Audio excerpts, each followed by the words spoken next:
ফাতিমার কাছে আমার রাসূল আসলেন, বলল, মা ফাতিমা শোনো, এইমাত্র তোমার মা খাদিজার সঙ্গে একটু তর্ক বিতর্ক করে আসলাম। কোন বিষয়ে তর্ক করলেন? বললাম, তুমি যে জান্নাতি মেয়েদের লিডার হবা, নেত্রী হবা, এই সম্পর্কে তোমার মাকে একটু ডিটেইলস বললাম, বিস্তারিত বললাম। কিন্তু তুমি ফাতিমা শুনে রাখো, তুমি জান্নাতি মেয়েদের নেত্রী হওয়ার পরেও তোমার আগেই একজন মহিলা জান্নাতের মধ্যে যাবে। বলুন সুবহানাল্লাহ। মা ফাতিমা নেত্রী, অথচ নেত্রীর আগে একজন মহিলা জান্নাতে যাবে। ঘটনার মধ্যে রহস্য আছে না নাই? আছে। মা বোনরা একটু খেয়াল করে শুনবেন। মা ফাতিমা চমকে উঠলেন, আমি হব জান্নাতি মেয়েদের নেত্রী, আর আমার আগে একজন মহিলা জান্নাতের মধ্যে যাবে, এ আবার কেমন কথা?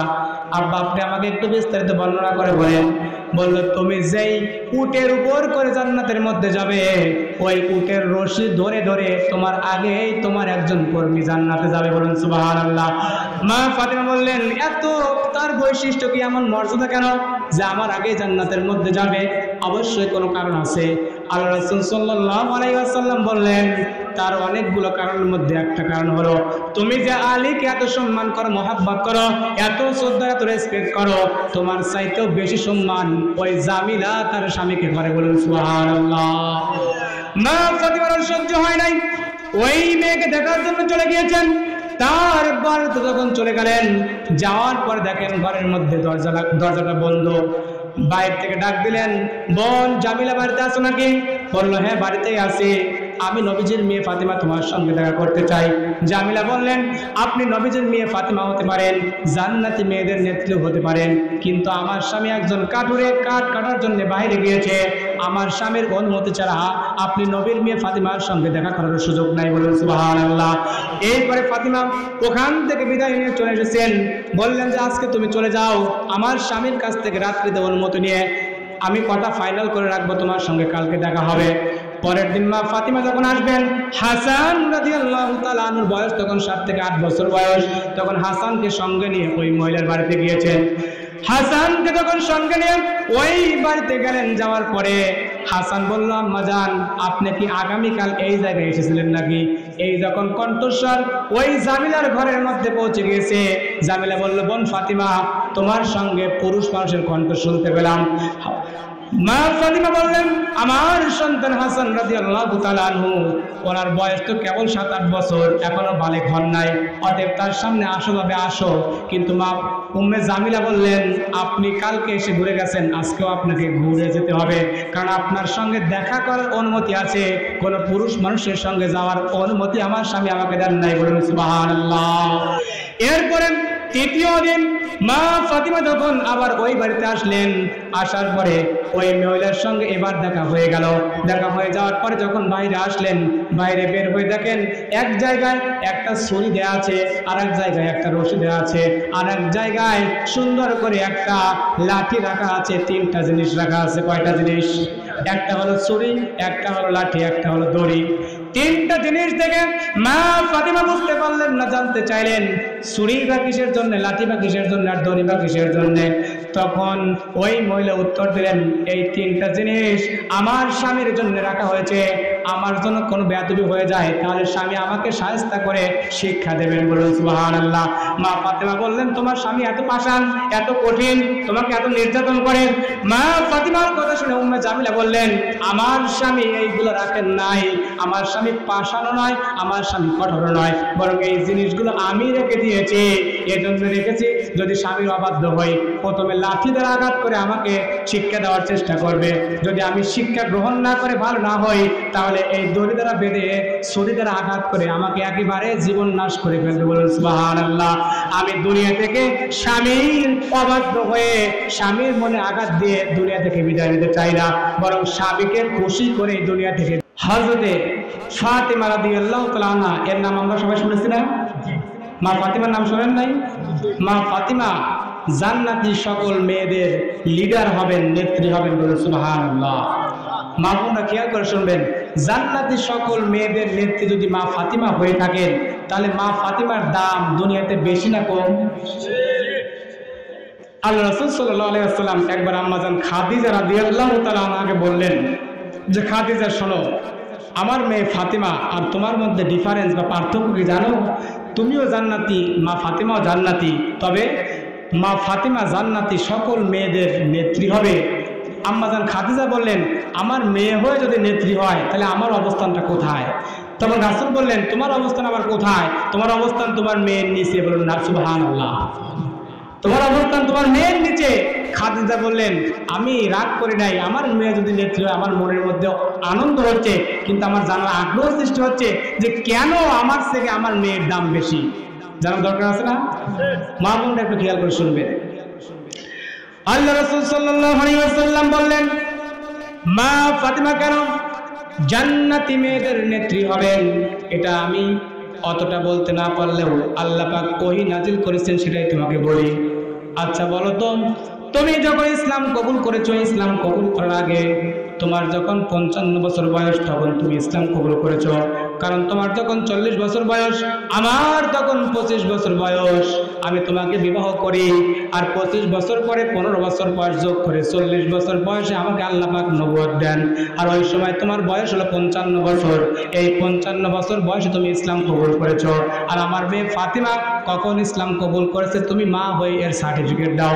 আম্মা জান খাদিজা রাদিয়াল্লাহু তাআলা আনহা বললেন, আমি 55 বছর বয়সে ইসলাম কবুল করেছি, আর আমার মেয়ে ফাতিমা তো জন্মগ্রহণ করার পর থেকেই মুসলমান। বলুন সুবহানাল্লাহ। তাহলে এদিক থেকে তোমার দাম বেশি নাকি ফাতিমার দামটা বেশি? আম্মা জান খাদিজা বললেন, এদিক থেকে তো আমার মেয়ের দামটাই বেশি। রাসূল বললেন, যখন 55 বছর বয়সে তুমি ইসলাম কবুল করেছো, 40 বছর বয়সে আমার সঙ্গে বিবাহ হয়েছে, এই 40 বছর বয়স পর্যন্ত তুমি যখন আমার সাথে বিবাহ বন্ধন আবদ্ধ হও নাই, ইসলাম কবুল করো নাই, তখন তুমি আরবের বিভিন্ন জায়গায় ব্যবসা বাণিজ্য করেছো। তুমি আরবের 10 জন ধনীর মধ্যে একজন ছিলা, সবার সঙ্গে চলাফেরা করেছো, ওঠা বসা করেছো, পর পুরুষের সঙ্গে চলাফেরা করেছো। অনেক সময় তাদের শরীরের সঙ্গে তোমার শরীর লেগেছে, দেখা সাক্ষাৎ হয়ে গিয়েছে, যার কারণে তোমার পর্দার ব্যাঘাত ঘটেছে। এক্ষেত্রে বলো তো আমার মেয়ে ফাতিমার চেহারা কয়জন দেখেছে?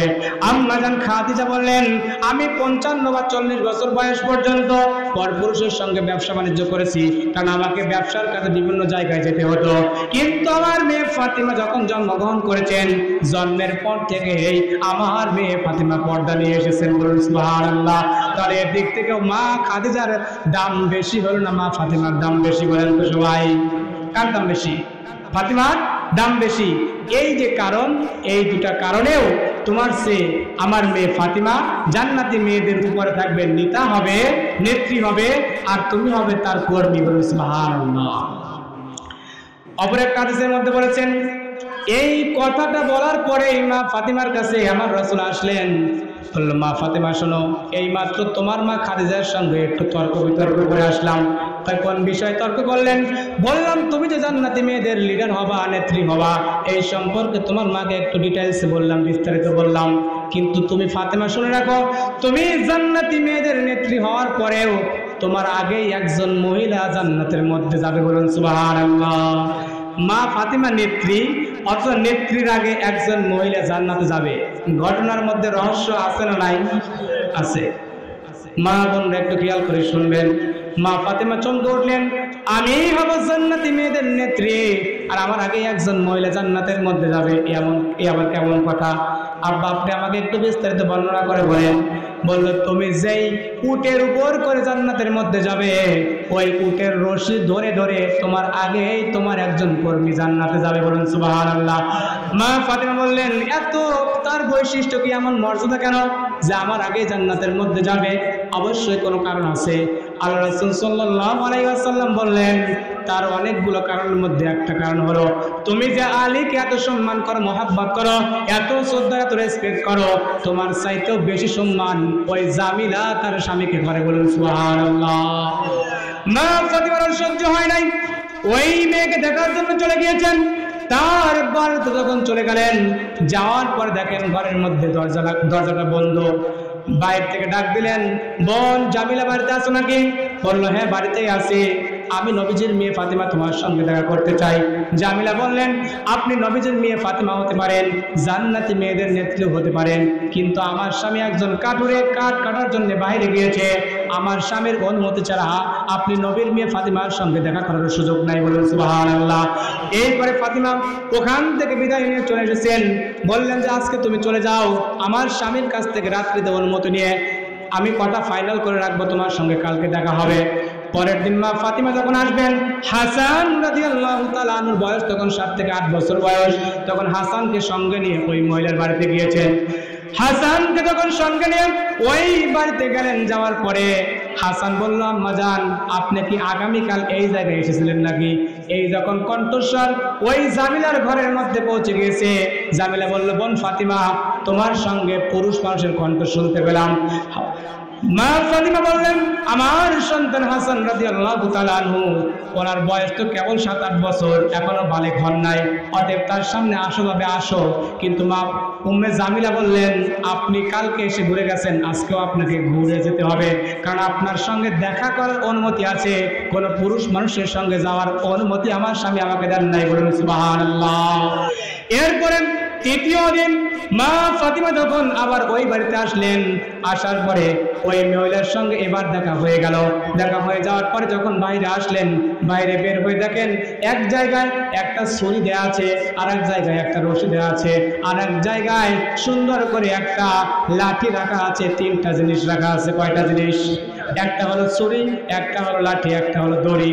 3টা জিনিস দেখে মা ফাতিমা বুঝতে পারলেন না, জানতে চাইলেন ছুরি বা কিসের জন্য, লাঠি বা কিসের জন্য, আর দড়ি বা কিসের জন্য। তখন ওই মহিলা উত্তর দিলেন, এই 3টা জিনিস আমার স্বামীর জন্য রাখা হয়েছে, আমার জন্য কোনো বেয়াদবি হয়ে যায় তাহলে স্বামী আমাকে শায়েস্তা করে শিক্ষা দেবেন। বলুন সুবহানাল্লাহ। মা ফাতিমা বললেন, তোমার স্বামী এত পাষাণ, এত কঠিন, তোমাকে এত নির্যাতন করেন? মা ফাতিমার কথা শুনে উম্মে জামিলা বললেন, আমার স্বামী এইগুলো রাখেন নাই, আমার স্বামী পাষাণও নয়, আমার স্বামী কঠোর নয়, বরং এই জিনিসগুলো আমি রেখে দিয়েছি। এজন্য রেখেছি, যদি স্বামীর অবাধ্য হই, প্রথমে লাঠি দ্বারা আঘাত করে আমাকে শিক্ষা দেওয়ার চেষ্টা করবে, যদি আমি শিক্ষা গ্রহণ না করে ভালো না হই, তাহলে এই দড়ি দ্বারা বেঁধে ছুরি দ্বারা আঘাত করে আমাকে একেবারে জীবন নাশ করে ফেলবে। বলুন সুবহানাল্লাহ। আমি দুনিয়া থেকে স্বামীর অবাধ্য হয়ে স্বামীর মনে আঘাত দিয়ে দুনিয়া থেকে বিদায় নিতে চাই না, বরং স্বামীকে খুশি করে দুনিয়া থেকে বিদায় নিতে চাই। চিৎকার দিয়ে বলুন সুবহানাল্লাহ। স্বামীকে খুশি করে বিদায় নিতে চাই, কারণ আমার উপর যদি স্বামী খুশি থাকে তাহলে আল্লাহ এমনিতেই খুশি। নামাজ রোজায় কম থাকুক, স্বামী আমার প্রতি খুশি, জান্নাত আল্লাহ আমাকে এমনি দেবে। সুবহানাল্লাহ। সম্মানিত হাজিরিন, ওয়াজ শেষের দিকে চলে এসেছে। মা বোনদের পায়ে হাত দিয়ে বলবো, স্বামীদের খেদমত করার চেষ্টা করেন। তার মানে এই না আবার আপনারা স্বামী হয়ে বউর উপরে আবার এই সুযোগটা নেওয়ার চেষ্টা করেন না। আপনারা আবার স্বামীর হক আদায় করেন। স্বামী হয়ে স্ত্রীর সঙ্গে মধুর ব্যবহার করার দরকার আছে না নাই? আপনি যদি চশম করে মতো ব্যবহার করেন, তাহলে মা বোনরা তো সেটার পাল্টা জবাব দেবে, ঠিক না ঠিক করে। কারণ আল্লাহ রাসূল জীবনেতে তার স্ত্রীদের গায়ে আঘাত করেন নাই, সাহাবায়ে কেরাম করেন নাই, বরং এদের মধ্যে সম্পর্ক খুবই মজবুত বা অটুট ছিল। অতএব স্বামী স্ত্রীর মধ্যে আপনি সম্পর্ক বাড়ান। আমার মা, আমার বোন আমার আপনার খেদমত করবেই করবে, কিন্তু আমার আপনার আজকে ব্যবহার খারাপ হওয়ার কারণে তারা আমাদের খেদমত তো দূরের কথা, আমাদেরকে দেখেও অনেক সময় রাগ করেন, ঠিক না ঠিক? এই জন্য আসুন, আল্লাহ পাক যেন স্বামী স্ত্রীর মধ্যকার সম্পর্ক মধুর করেন। মা বোনরা 4টা কাজ মেনে চলবেন। এক হলো, কোনো সময় কাউকে অভিশাপ দেবেন না। যত ঝগড়া বিবাদ যাই হোক না কেন, আপনি কাউকে অভিশাপ দেবেন না। অভিশাপ দিলে নামাজ পড়ার পর আপনাকে জাহান্নামে যেতে হবে। আপনি কথায় কথায় স্বামীর প্রতি অসুক্রিয়া আদায় করবেন না। স্বামী যে জিনিসে আপনাকে দেখ না কেন, আপনি খুশি হয়ে স্বামীকে খুশি করার চেষ্টা করবেন। এরপরে আপনি পর্দা করে চলার চেষ্টা করবেন। নামাজ 5 ওয়াক্ত পড়বেন, ফরজ আদায় করবেন। আল্লাহ পাক সবাইকে তৌফিক দান করুন, বলুন আমিন। সম্মানিত উপস্থিতি, আজকের জালসার যে আয়াত দিয়ে শুরু করেছিলাম, নিজে বাঁচা, পরিবারের সবাইকে নিয়ে বাঁচা, মানে আমি যে আজকে আলোচনাটা করলাম, কু আনফুসাকুম ওয়া আহলিকুম নারা, নিজে জাহান্নাম থেকে বাঁচো, পরিবারের সবাইকে জাহান্নামের আগুন থেকে বাঁচাও। তাহলে স্বামী স্ত্রী সন্তানাদি মা বাবা এগুলো সব পরিবারের মধ্যে পড়ে কি পড়ে না বলেন তো? তাহলে আলোচনার বিষয়বস্তুর সঙ্গে এই আয়াতের সঙ্গে বিষয়বস্তু সম্পূর্ণ মিল আছে না? যতটুকু সম্ভব আমি ছোট মানুষ চেষ্টা করেছি, বাড়িতে আলোচনা যতটুকু বোঝানোর চেষ্টা, শিক্ষামূলক কথা বলার চেষ্টা, মা বোনদের দৃষ্টি আকর্ষণ করার চেষ্টা করেছি। আল্লাহ পাক আমাদের সবাইকে এই আলোচনাগুলো কবুল করেন এবং কাল কিয়ামতের কঠিন মুসিবতের সময় এই জালসাকে নাজাতের জন্য ওসিলা করেন। জোরে বলুন আমিন। সবাই বিসমিল্লাহ করে সূরা ফাতিহা 3 বার পড়েন। আবারও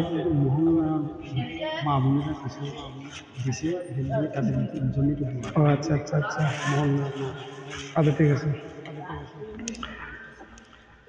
আমি দেখলাম অনেক মা বোন এসেছেন এলাকায়, শুধু এলাকা না, আমি আমাদের গ্রামে লক্ষ্য করি বাড়ির জালসাতে বেশিরভাগ মা বোনরা বেশি হন। তো আসলে আমাদের মা বোন যারা আছেন এদের মনটা কিন্তু খুবই নরম, নরম মনের মানুষ তারা। এদেরকে আপনারা যেদিকে নেবেন সেদিকে যাবে। আপনি যদি বেদিকে যান তাহলে তো সে তো আপনার কথা শুনবে না। এই জন্য মা বোনদেরকে সঠিক পথে রাখতে হলে নিজেকে আগে সঠিক পথে থাকতে হবে, ঠিক না ব্যাঠিক বলেন? মা বোনদের মনটা আল্লাহ পাক এত নরম করে দিয়েছেন, আপনি যদি একটা মিথ্যা কথা বলেও পারেন সে দেখবেন আপনার প্রতি সন্তুষ্ট হয়ে গেছে, ঠিক না ব্যাঠিক? আর স্বামী স্ত্রীর মধ্যে সম্পর্ক টিকে রাখার জন্য, সংসারের শান্তি রক্ষার জন্য অনেক সময় মিথ্যা কথা বলা জায়েজ আছে। এটা কিন্তু হাদিসের কথা। অনেক সময় কৌশলে মিথ্যা কথা বলা জায়েজ আছে। যেরকম করে আপনি একটা জিনিস, একটা স্ত্রীকে আপনি মোবাইল গিফট করবেন, একটা মোবাইলের দাম 2000 টাকা, আপনি স্ত্রী বলেন এই মোবাইলের দাম 5000 টাকা, তাহলে স্ত্রী বেশি খুশি হবে না? যখন খুশি হবে তখন সে আপনার প্রতি একটা শ্রদ্ধা নিবেদন করবে। এই যে একটা শাড়ি কিনে আনলেন, 200 টাকার শাড়ি, কিন্তু শাড়িটা দেখতে খুব সুন্দর, যদি আপনি মনে করেন যে 200 টাকার কথা বললে আমার স্ত্রী একটু মন খারাপ করবে, তাহলে আপনি একটু কৌশল করে বলতে পারেন যে বাজারের মধ্যে সবচেয়ে দামি শাড়ি নিয়ে এসেছি এবং এই শাড়ি আমার চয়েস হয়েছে, অনেক দাম দিয়ে কিনে নিয়ে এসেছি। দাম উল্লেখ করলেন না, বলেন অনেক দাম দিয়ে, কষ্টের টাকা দিয়ে কিনে নিয়ে এসেছি, আমার পছন্দ হয়েছে তোমাকে দেওয়ার জন্য, দামের জন্য চিন্তা ভাবনা করে নাই। যদিও আপনি 2 টাকা দিয়ে কিনেছেন, আপনি কথাই বলবেন যে আমি অনেক টাকা দিয়ে কিনে নিয়েছি, আমার কষ্টের টাকা দিয়ে, দামের দিকে টাকা নেই, শুধু তোমাকে খুশি করতে চেয়েছি, এরকম বলা যাবে না? তখন আপনার মা বোন খুশি হয়ে যাবে।